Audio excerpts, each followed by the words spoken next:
Hola, buenos días con ustedes. Ako nga pala si Princess Nicole Bacos, nagmula sa Filipino 3D.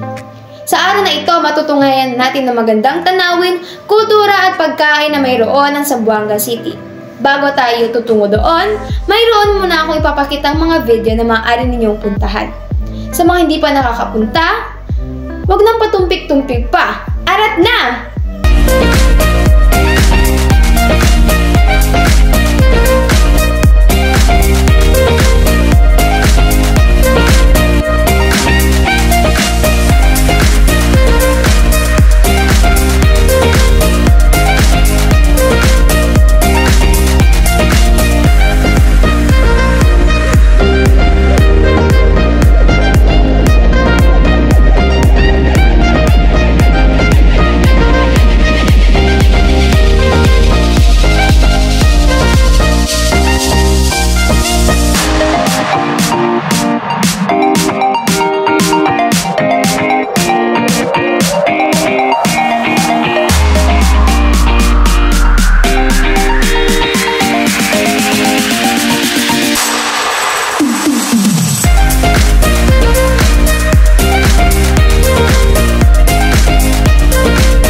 Ang siyudad ng Zamboanga, ang tinuguriang siyudad ng mga bulaklak. Kung napapagawa rito, namamangha ang sinuman dahil halos lahat ng mga bahay sa lugar, mayaman man o mahirap, nayon man o lungsod, ay napapalamutian ng nabubulakhang kapaligiran. Ang Zamboanga rin ay ito'y isang siyudad na mainam na tirahan, malinis ang lugar, katamtaman ang klima.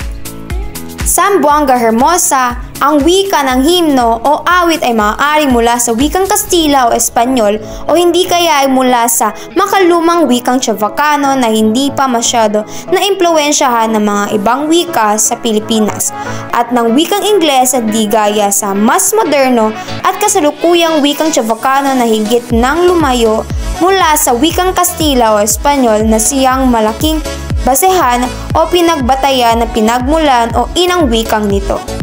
Inaawit ito bago magsimula ang mga pagpupulong ng konseho at ng lokal na gobyerno sa paraang nakasaad sa taas.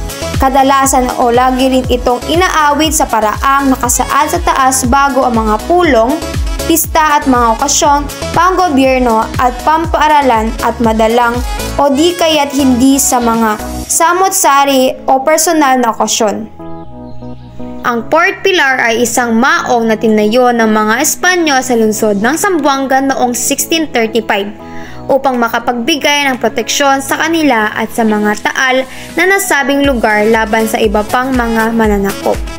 Noong ika-18 siglo na inilagak sa maong na ito ang imahe ng Nuestra Señora la Virgen del Pilar, nagsimula ang mga kwento hinggil sa pagprotekta ng Birhen sa lungsod. Hanggang sa kasalukuyan, patuloy na ikinukwento at nadaragdagan pa ang ng mga ganitong salaysay hinggil sa paghihimala, pagliligtas at pagpapatupad ng mga kahilingan ng mga Zamboangueño ng Birhen.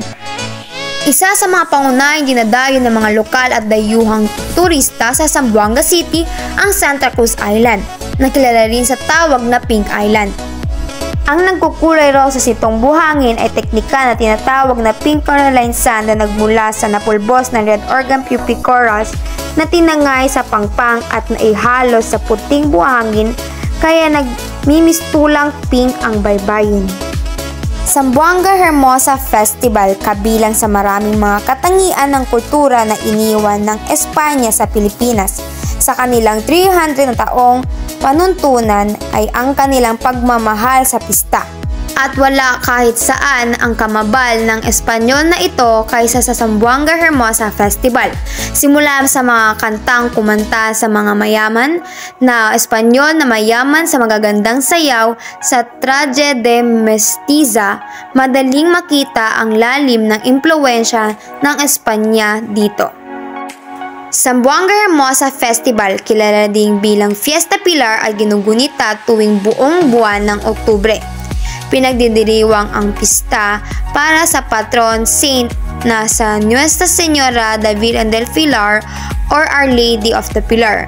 Gaya ng ilang pista sa Pilipinas, mayroon ring mga palarong concert, sayaw at marami pang iba. Ngunit ang pinaka-inaabangan ay ang Wow Zamboanga, isang variety talent show. Regatta de Zamboanga. Parte ng Zamboanga Hermosa Festival, ito ay isang water racing sports event ay pinapakita ang iba't ibang makukulay na bintas at bangkas. Ang mga gumagawa ng bangka at bintas ay ginagawang makukulay ang kanilang disenyo upang ipakita ang tatak Hermosa. Pamilyar ba sa inyo ang kuratsa? Kokratsa ang ibig sabihin ng kuratsa sa Chavacano, gayon din ang kukuratsa sa Spanish. Pero don't worry dahil hindi ito ipis.